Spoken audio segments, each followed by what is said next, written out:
Hey guys, welcome back to the channel. So today what I'm going to go over is how to rebuild a Horton fan clutch for a 3208 Cat, which is in the back of my Bluebird Wander large motorhome. It's making a bunch of noise and I'm fearful that maybe one of the bearings might be bad or something like that. So I'm going to go through all that and give you a step-by-step tutorial, I guess you could say, on how to take it apart and put the new parts in there. So here's the company that I bought the kit from. Shameless plug for them. This is the part number of the rebuild kit that I got. Alright, so this is the Horton fan assembly that's out of my SP36. So anyhow, what I did is there's 6 studs, and I took 4 of them out so that I could access these holes right here, which all have these Allen head bolts in, and I just use a nut driver to pop them loose, and of course some of that badass Tacoma screw bolt breaker. Anyhow, so I got all 6 of these bolts off and got this head off here. Now it does take a little bit to get it out because see that seal there? With it being air pressure, it is on there pretty tight, so you do have to, take some screwdrivers and progressively work your way larger gap to slide it off. Okay, the next step is to remove the O-ring from the hat and install the new O-ring, and then they recommend to set this off to the side, but the new O-ring should be in there lubricated, all ready to go for reassembly. So make sure after you get the O-ring on and everything's nice and clean to lube the O-ring. That way it doesn't twist when you slide it back on. So I would recommend to, use this stuff liberally. Lube is cheap. You can always get more if you have to, but at the end of the day, if that O-ring goes bad, that would it makes for a really bad day. Okay, so in the instructions it highly recommends to put it in a vise, and they're not kidding, because this nut is 1.5 inches. Well, at least that's what I used, and it is in incredibly tight. So once you get this apart, then I'll show you here in a second. I just wanted to go over getting this off, because this says Loctite in it, and it's no joke. It is in there really, really tight. Okay, so the next thing I'm supposed to do is to take this whole spline assembly off, just like so.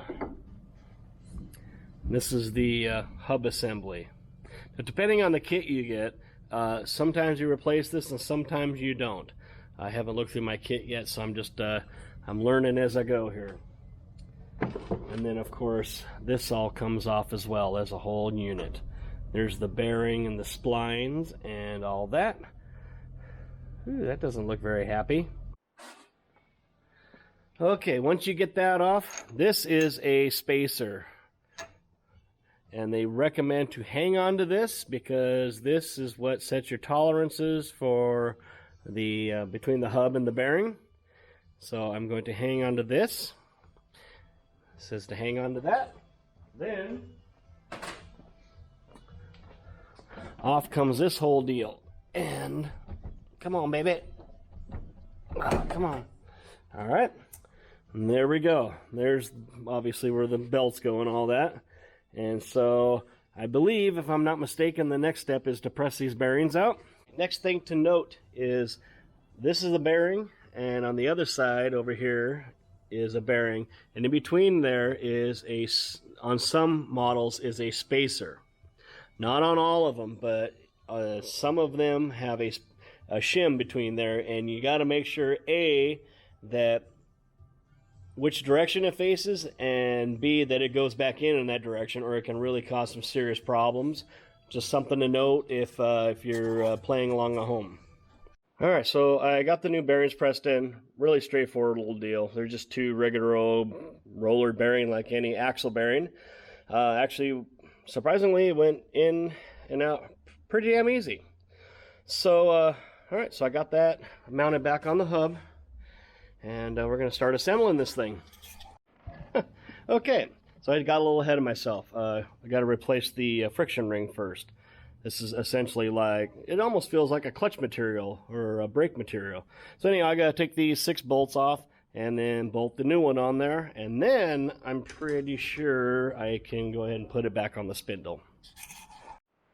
All right, so I got the friction plate on there, and so the next thing I need to do is put the spacer back in, and the instructions specifically say to do the lip side up, which I guess would be tapered side down. Put that in there like that. Okay, so you gotta put anti-seize on the shaft for the hub, and then slide the spacer on there, and then they supply a new hub, spline hub is what they call it, and then that needs to go on next, in theory.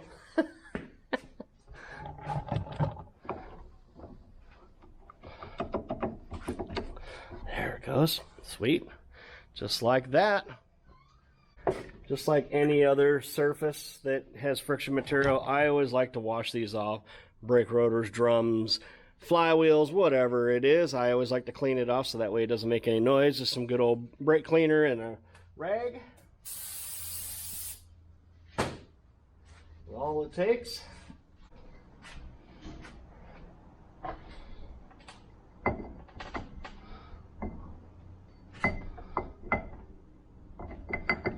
Come on, baby. Come on, slide on there. Kind of hard to do this with the camera in the way.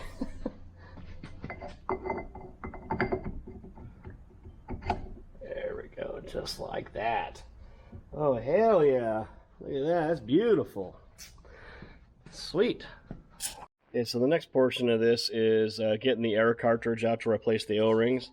And right inside of there is a little tiny snap ring. So I'm going to take that snap ring out, and then I should be able to pull this whole cartridge out and replace all the seals in there. And then it should be in pretty good shape. So when you pull this out, this is what the old style, the brass style, looks like. It was in there like that. So you pull that out, and then in the bottom of it is a rubber O-ring.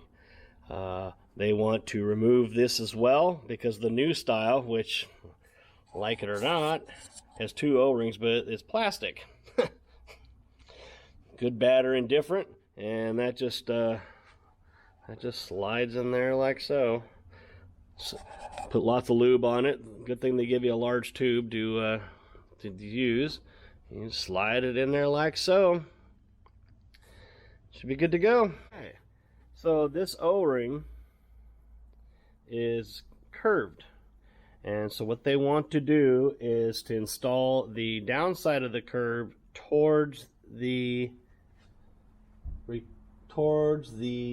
cartridge assembly. This actually it's purposely done that way. Alright, well, thanks for watching my video, and make sure to make any comments, or if you have any questions, leave them in the comments section. And make sure to hit the like and subscribe button if you could. That will really help my channel out a lot. And till next time, we'll see you later.